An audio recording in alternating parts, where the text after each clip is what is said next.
and welcome to a hopefully short video on how to prepare for a Zwift race. I'm going to go through my setup and also what I would do in order to try and prepare myself as well as I could for a race on Zwift to try and make sure I get as best possible result as I can, because it does make quite a big difference, more than most people think. First thing I'm going to go over is my setup. So I'm going to quickly switch the main camera all the way on.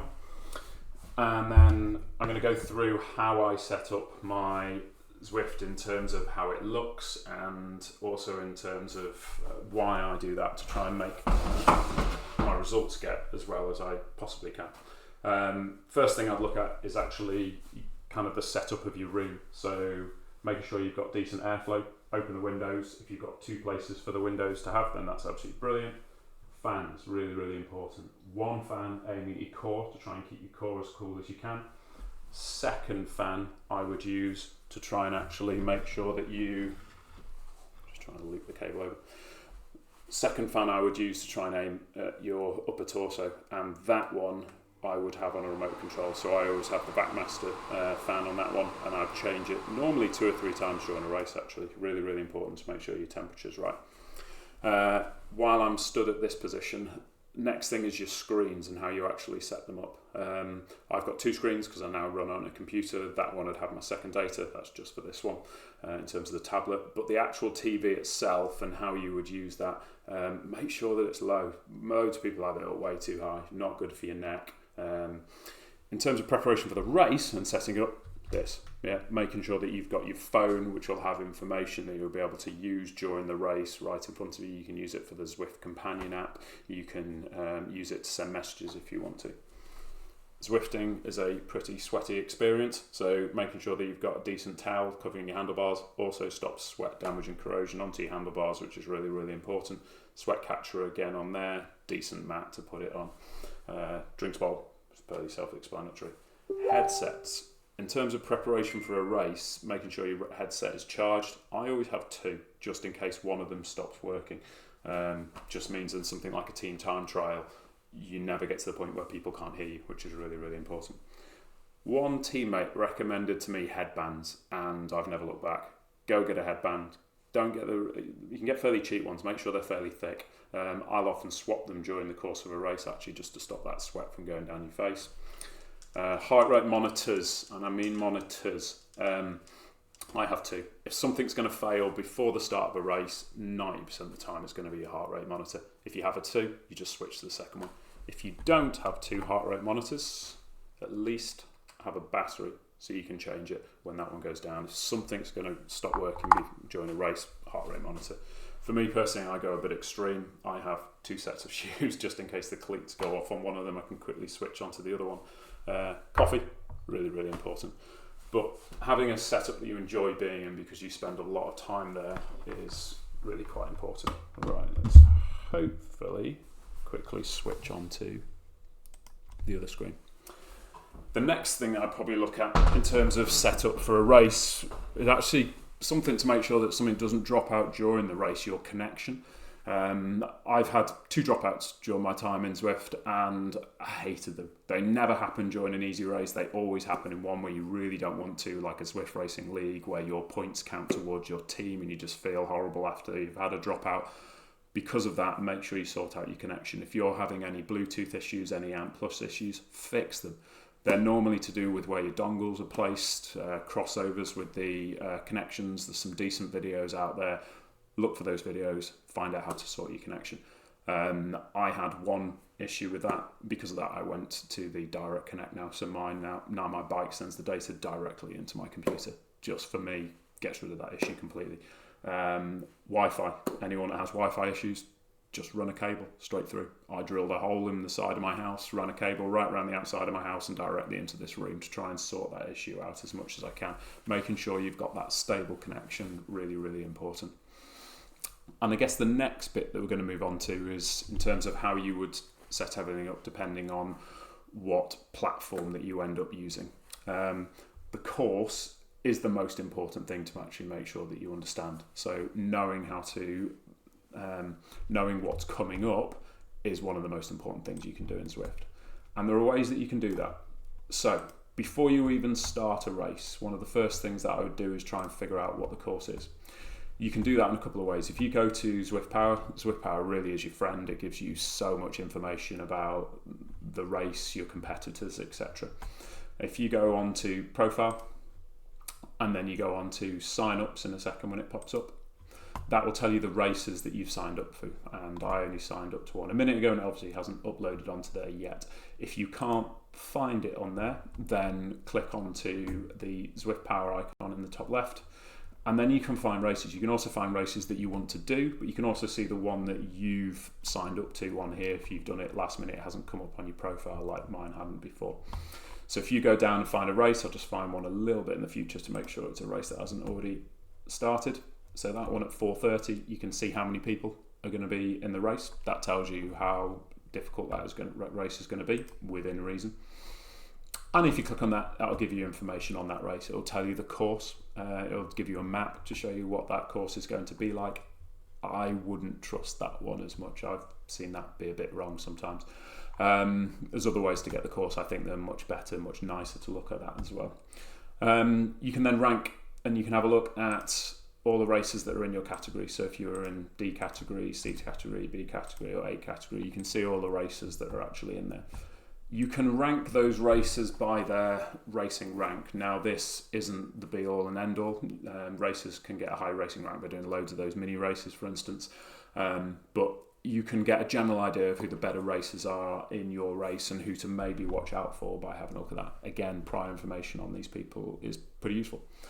You can then look at their 20-minute power. You can see who the most endurance riders are. You can see what their 15-second power is. So you can see what their sprint is like. Knowing who your competition is before you've started the race is actually quite important. If you're coming into a sprint, you know there's one rider that's got a fairly similar sprint profile to you.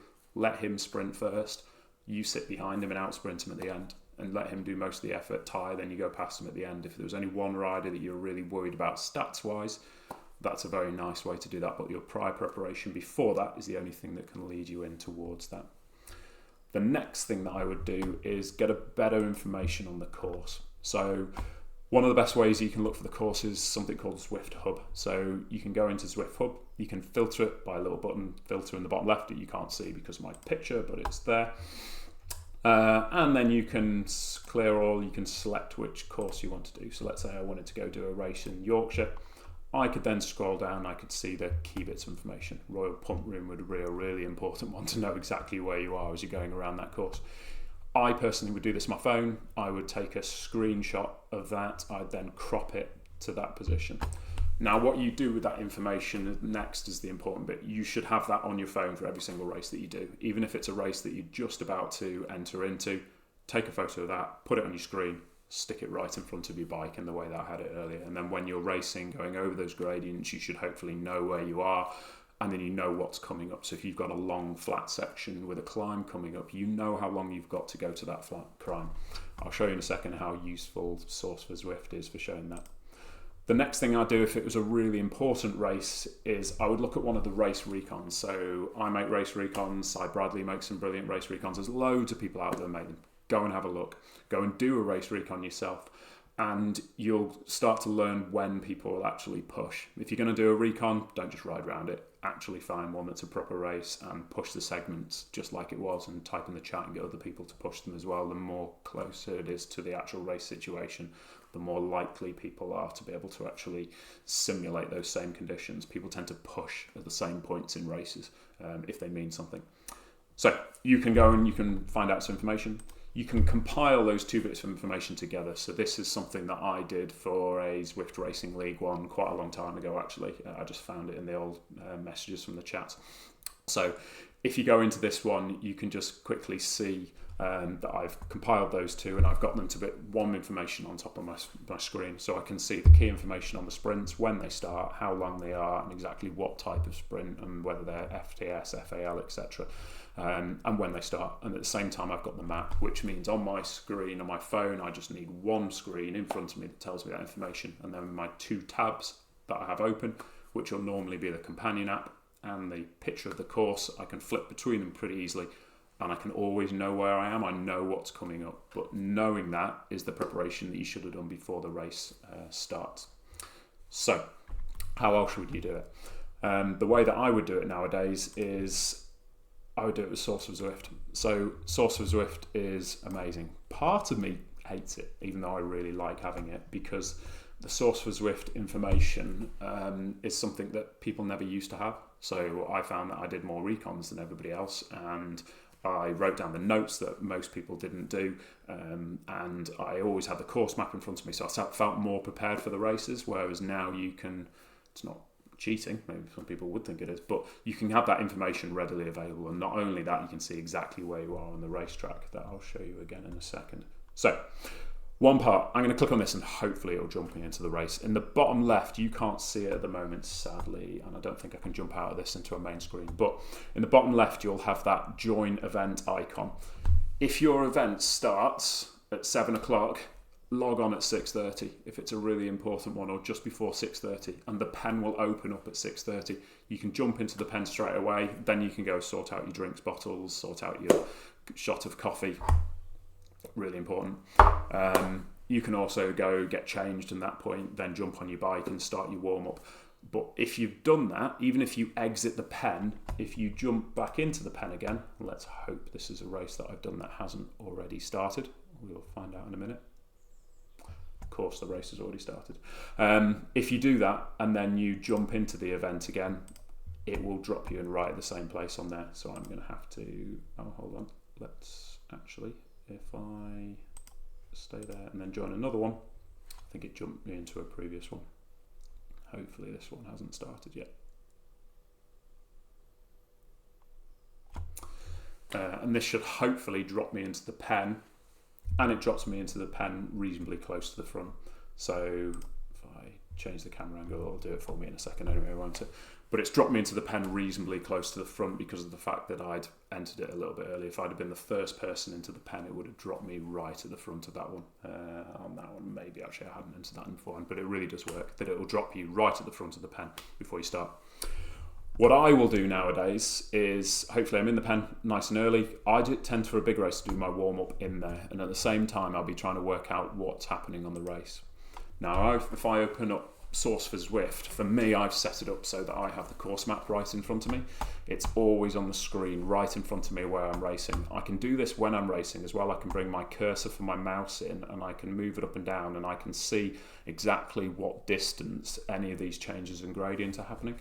And you can predict what's going to happen before the race. So when you're warming up, you can almost, to a 99% certainty or a 90+ % certainty, predict when people are going to push. People push when gradients changes happen. Not always. Some teams might decide to go a little bit earlier. People might decide to have brakes on the flat, but they generally don't tend to get away, and they don't tend to do it as much. People will push here, here, here, here, possibly there, and definitely here coming in towards the finish on this racetrack. And you know exactly when that's going to be, so you can prepare yourself. So the race will probably start nice and fast as usual, but on this course you would expect it to settle into a group that you should hopefully be towards the back of, drafting, maybe a little push at that one. So I'd want to move forward in the peloton before I got to that point to push over the top and attack it myself, and then drift to the back again to try and actually save as much energy as I could, ready for this to attack it myself, ready for other people attacking. It's people that don't know when these course bits are coming in that get tricked out by, and they're not concentrating, they're on the back. That's the point that they lose concentration. People kick up those changing gradients, they're not ready for it, they end up getting dropped even though they actually felt pretty comfortable in the race. The top racers don't do that. They certainly don't do it very often at all, because they all know what's coming up. You can do that with just a map in front of on your phone, but it's much, much easier.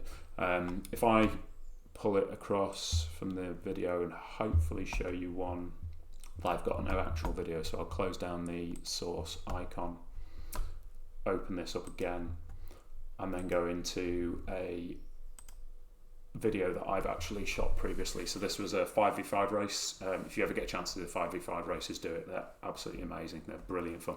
But on a 5v5 race here, I know exactly where I am on the racetrack at any point. So if I skip to a little bit further on in the race, you can see exactly where I am just coming up to the summit. Yeah, so you can see where you are, where you're going up to on the racetrack, what part of the racetrack is coming in. My thought process for this race would have been fast, start coming out the pen as normal, it'll probably bottle up. Everyone will probably save energy as much as they can. People are going to kick hard here, so knowing when that is and when people will kick, rest and recover, but you have to recover really well down that downhill after that kick, because you've got another one that will happen almost straight away. You can't afford to push a little bit on the downhill not knowing that, because you'll end up possibly getting dropped on the next kick afterwards. So I'd be wanting to save as much energy as possible on there. And then a kick, looking for another one. And again, but knowing that information about what's actually happening on that course profile before you start is really, really important. I'd probably say paramount, to be honest.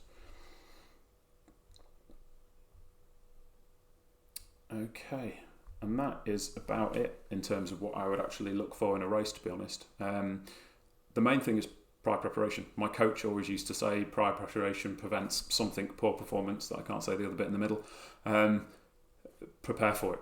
Make sure you know what's coming up. Make sure you get everything set up ready for you so you haven't forgot everything, have spares, and hopefully you'll end up having a bigger race because of it. And hopefully some of you will find this useful. If you do, please give me a like and a subscribe, and hopefully I'll get better at doing these little